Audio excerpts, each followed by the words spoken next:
ഈശോ മിശിഹായ്ക്ക് സ്തുതിയായിരിക്കട്ടെ. ഞാൻ മാണിപ്പറമ്പലച്ചൻ. Liturgy class 33. വിശുദ്ധ ജെറോം. നമ്മൾ കഴിഞ്ഞ ദിവസങ്ങളിലൊക്കെ ധ്യാനിച്ചിരുന്നത് മിലാനിലെ വിശുദ്ധ അംബ്രോസിനെ കുറിച്ചാണ്. അംബ്രോസ് ലിറ്റർജിയെക്കുറിച്ച് പറയുന്നത്. ഇപ്പോൾ നമ്മൾ വിശുദ്ധ ജെറോം പറയുന്ന കാര്യങ്ങളിലേക്ക് കടക്കുകയാണ്. വിശുദ്ധ ജെറോം ജനിച്ചത് 347 ക്രിസ്തുവർഷം, മരിച്ചത് ക്രിസ്തുവർഷം 420. അദ്ദേഹത്തിൻ്റെ മുഴുവൻ പേര് എവ്സേബിയൂസ് സൊഫ്രോണിയൂസ് ഹിയറേനിമുസ് എന്നാണ്. ഹിയറേനിമുസ്. അതാണ് പിന്നീട് പോപ്പുലറായി വിശുദ്ധ ജെറോം എന്നറിയപ്പെടാൻ തുടങ്ങിയത്. പുരോഹിതൻ, വിശ്വാസ പ്രഘോഷകൻ, വേദശാസ്ത്രി, പരിഭാഷകൻ. ലത്തീൻ മുൾഗാത്ത അദ്ദേഹം പരിഭാഷപ്പെടുത്തിയ ലത്തീൻ മുൾഗാത്തയാണ് സഭയുടെ ഔദ്യോഗിക ബൈബിൾ ഇപ്പോഴും. അപ്പോൾ അത്രയും പണ്ഡിതനായ ഒരു മനുഷ്യനാണ് വിശുദ്ധ ജെറോം.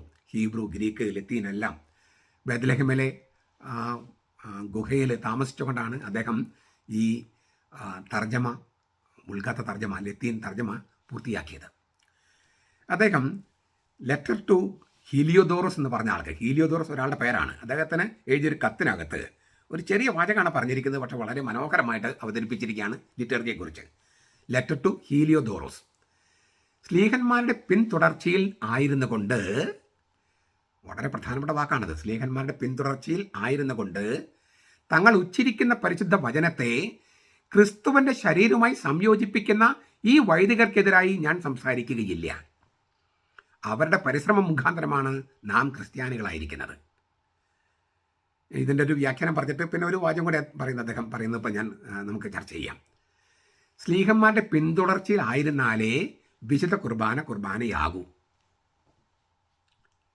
ഇത് കർത്താവ് സഭയെ ഏൽപ്പിച്ചതാണ്. സ്ലീഹന്മാരെ ഏൽപ്പിച്ചു, സ്ലീഹന്മാർ സഭയെ ഏൽപ്പിച്ചു.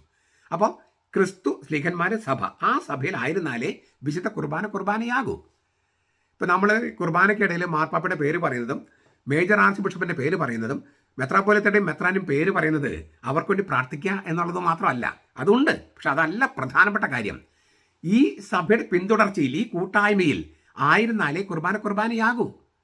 അപ്പോൾ ചില വൈദികർ മാർപ്പാപ്പയുടെ ദേഷ്യം പോലെ മാർപ്പാപ്പയുടെ പേര് പറയാതിരുന്നാൽ, മേജർ ആർച്ച് ബിഷപ്പിയുടെ ദേഷ്യം കൊണ്ട് ആ പേര് പറയാതിരുന്നാൽ, മെത്രാപ്പോലിത്തയുടെ ദേഷ്യം കൊണ്ട് പേര് പറയാതിരുന്നാൽ, മെത്രാനുള്ള ദേഷ്യം കൊണ്ട് പേര് പറയാതിരുന്നാൽ അവരർപ്പിക്കുന്നത് സഭയുടെ കുർബാനയല്ല, ഈ സ്ലീഹന്മാരെ പിന്തുടർച്ചയിലല്ല. അപ്പോൾ ആ കുർബാന സംബന്ധിക്കുമ്പോൾ തന്നെ നമുക്ക് പ്രയാസമുണ്ട്. കാരണം സഭയിൽ നിന്ന് ഭിന്നിച്ചു പോയ, അതായത് ശീഷ്മയിലായിരിക്കുന്ന ഒരാൾ കുർബാന ചൊല്ലുന്ന പോലെയാണ്. ശീഷ്മയിലായിരിക്കുന്ന ഒരാൾ കുർബാന ചൊല്ലുന്ന പോലെയാണ്. അപ്പോൾ ഇത് വ്യക്തിപരമായി ദേഷ്യം തീർക്കാനുള്ളൊരു വേദിയല്ല വിശുദ്ധ കുർബാന. വ്യക്തിപരമായ ദേഷ്യം ഒരു സ്ഥലത്തും നമ്മൾ തീർക്കേണ്ട കാര്യമില്ല. പക്ഷേ കുർബാനയിൽ ഒട്ടും പാടില്ല. അപ്പോൾ മാർപ്പാപ്പയുടെ ദേഷ്യമുണ്ടെന്ന് കരുതിയിട്ടോ, മേജർ ആർച്ച് ബിഷപ്പിന് ദേഷ്യമുണ്ടെന്ന് കരുതിയിട്ടോ, മെത്രാപ്പൊലിത്തയോടോ മെത്രാനോടോ ദേഷ്യമുണ്ടെന്ന് കരുതിയിട്ടോ പേര് വിട്ടുകളഞ്ഞാൽ നമ്മൾ സ്ലീഹന്മാരെ പിന്തുടർച്ചയിലായിരിക്കുകയില്ല. അതുകൊണ്ട് തന്നെ കുർബാനയുടെ കൗതാശിക മൂല്യത്തിന് ക്ഷതം സംഭവിക്കും. ഇതറിയാതെ പങ്കെടുത്തവർ, അവർക്ക് പാപം ഉണ്ടാകില്ല, പക്ഷേ ഈ വൈദികന് പാപം ഉണ്ടാകും.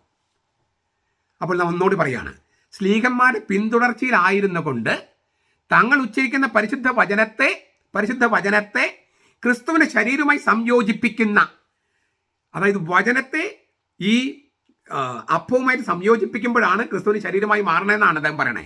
വചനത്തെ അപ്പത്തിലേക്ക് സംയോജിപ്പിക്കുകയാണ്. അത് ഉപയോഗിച്ച വാക്ക്, ഈ സംയോജിപ്പിക്കുന്നതിന് ഉപയോഗിച്ച വാക്ക് കോൺഫെക്റ്റ് എന്നാണ്.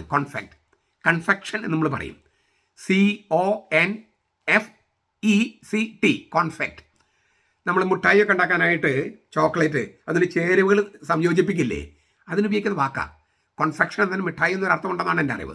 അപ്പോൾ കോൺഫെക്റ്റ് എന്ന് പറഞ്ഞാൽ വചനത്തെ അപ്പത്തിലേക്ക് സംയോജിപ്പിച്ച് അത് ക്രിസ്തുവിന്റെ ശരീരമായി മാറുകയാണ്.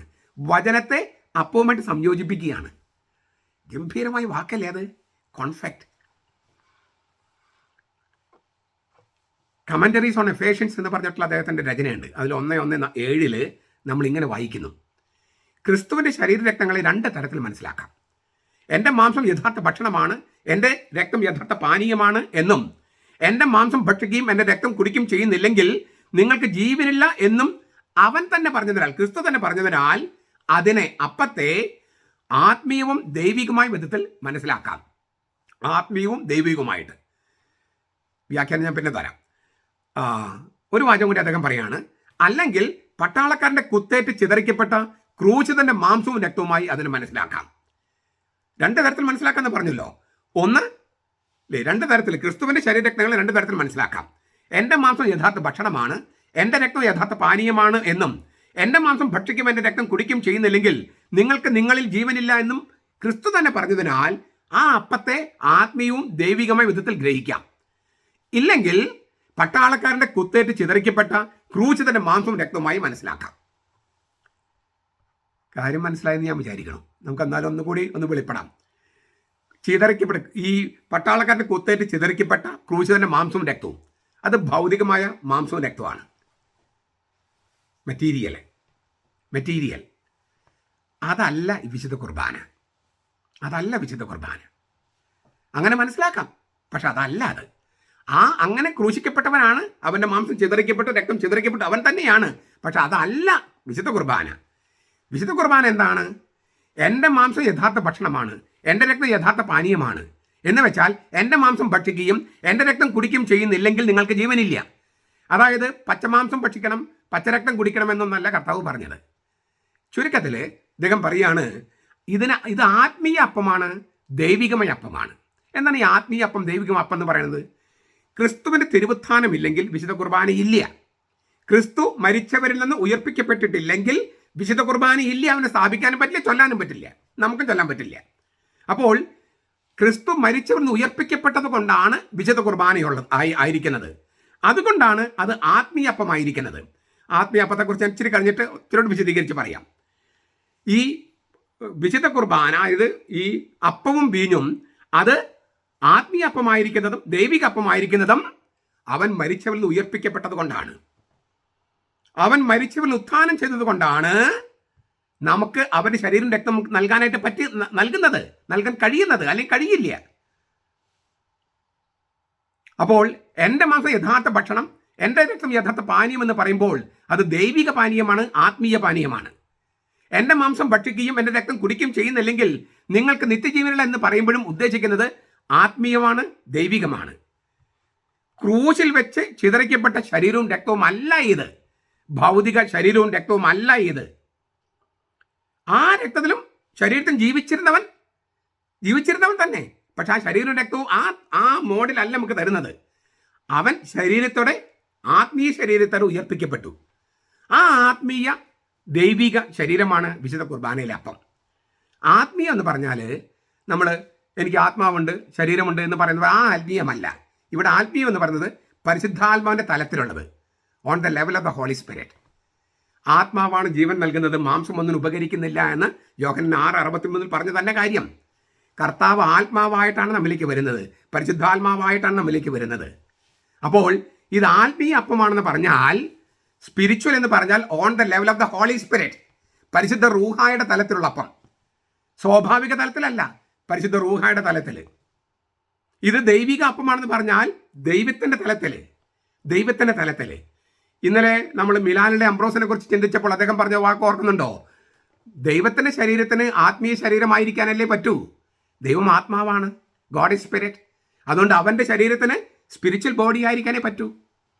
അക്കാര്യം തന്നെയാണ് വേറൊരു വാക്കുകളിൽ വിശുദ്ധ ജെറോം പറയുന്നത്. ചുരുക്കത്തിൽ ഇത് ആത്മീയ അപ്പമാണെന്ന് പറഞ്ഞാൽ പരിശുദ്ധാത്മാവിൻ്റെ തലത്തിലുള്ള അപ്പം. ഇത് ദൈവിക അപ്പമാണെന്ന് പറഞ്ഞാൽ ദൈവത്തിൻ്റെ തലത്തിലുള്ള അപ്പം. അതുകൊണ്ട് തന്നെ അത് അവൻ്റെ തന്നെ പ്രാണനാണ്, അവൻ്റെ തന്നെ ജീവനാണ്, അവൻ തന്നെയാണ്. ഇതാണ് കാസയിൽ വീഞ്ഞെന്ന് പറഞ്ഞാലും. ഇത് എൻ്റെ ശരീരം എന്ന് പറഞ്ഞാൽ ഇത് ഞാൻ തന്നെ. ഇത് എൻ്റെ രക്തം എന്ന് പറഞ്ഞാൽ ഇതെൻ്റെ പ്രാണനാണ്, ഇതെൻ്റെ ജീവനാണ്. അത് നമ്മൾ നേരത്തെ പറഞ്ഞു കഴിഞ്ഞു. എങ്ങനെയാണത്? അപ്പവും വചനവുമായിട്ട് സംയോജിപ്പിക്കപ്പെട്ടു. ആ സംയോജിപ്പിക്കുന്നത് ക്രിസ്തുവിൻ്റെ സ്ഥാനത്ത് നിന്നുകൊണ്ട് പുരോഹിതൻ, ക്രിസ്തുവിൻ്റെ സ്ഥാനത്ത് നിന്നുകൊണ്ട് പരിശുദ്ധ വചനം ഉച്ചരിച്ചുകൊണ്ടാണ് ഈ സംയോജിപ്പിക്കൽ നടക്കുന്നത്. അതായത് വചനവും അപ്പം തമ്മിൽ സംയോജിപ്പിക്കപ്പെടുമ്പോഴാണ് അത് ക്രിസ്തുവിൻ്റെ ശരീരമായി മാറുന്നത്. ഗംഭീരമല്ലേ വ്യാഖ്യാനം? ഇത് നമ്മൾ കുർബാനയ്ക്ക് പോകുമ്പോൾ നമ്മൾ ഓർക്കണം, ധ്യാനിക്കണം, നോട്ട് കുറിച്ചൊക്കെ വേണം പോകാൻ. എന്നിട്ട് പള്ളിയിലേക്ക് കുർബാന സ്വീകരണം കഴിഞ്ഞിട്ട് ഈ നോട്ടൊന്ന് വായിച്ച് നോക്കുക. ഇതാണല്ലോ, ഗംഭീരാണല്ലോ. അങ്ങനെ ഓരോ വിശുദ്ധനെക്കുറിച്ചും നമ്മൾ ചിന്തിക്കുന്ന സഭാപിതാക്കന്മാർ അത് ഒന്ന് എഴുതി കൊണ്ടുപോകുക. എന്ന് കൊണ്ടുപോയിട്ട് കുർബാന സ്വീകരണം എല്ലാം കഴിഞ്ഞിട്ട് വെറുതെ ഒന്ന് ഇത് വായിച്ച് നോക്കുക. ഒരു 5-6 മിനിറ്റല്ലേ എടുക്കുകയുള്ളൂ. എന്നിട്ട് കർത്താവിന് നന്ദി പറഞ്ഞ്, ഇതാണല്ലോ ഞാൻ ഇപ്പോൾ ഇനി സംഭവിച്ചത് എന്ന് പറഞ്ഞ് കർത്താവിന് നന്ദി പറഞ്ഞ് പോരുക. അങ്ങനെ നമുക്ക് ഇതിനെയാണ് ലിറ്റർജിക്കൽ സ്പിരിച്വാലിറ്റി എന്ന് പറയണേ. Liturgical spirituality. അത് അനേകം നൊവേനകൾ ചൊല്ലുന്നതിനേക്കാളും അനേകായിരം കൊന്തകൾ ചൊല്ലുന്നതിനേക്കാളും ക്ഷേമമായിരിക്കും. അതൊന്നും വേണ്ടെന്നല്ലാട്ടോ ഞാൻ പറയണേ, പക്ഷെ അതിനേക്കാൾ ക്ഷേമമായിരിക്കും ഇത്. അങ്ങനെ ആകട്ടെ. നമ്മുടെ കർത്താവ് ഈശോ മിശിഹായുടെ കൃപയും പിതാവായ ദൈവത്തിൻ്റെ സ്നേഹവും പരിശുദ്ധാത്മാവിൻ്റെ സഹവാസവും നാം എല്ലാവരോടും കൂടി ഉണ്ടായിരിക്കട്ടെ, ഇപ്പോഴും എപ്പോഴും എന്നേക്കും. ആമേൻ.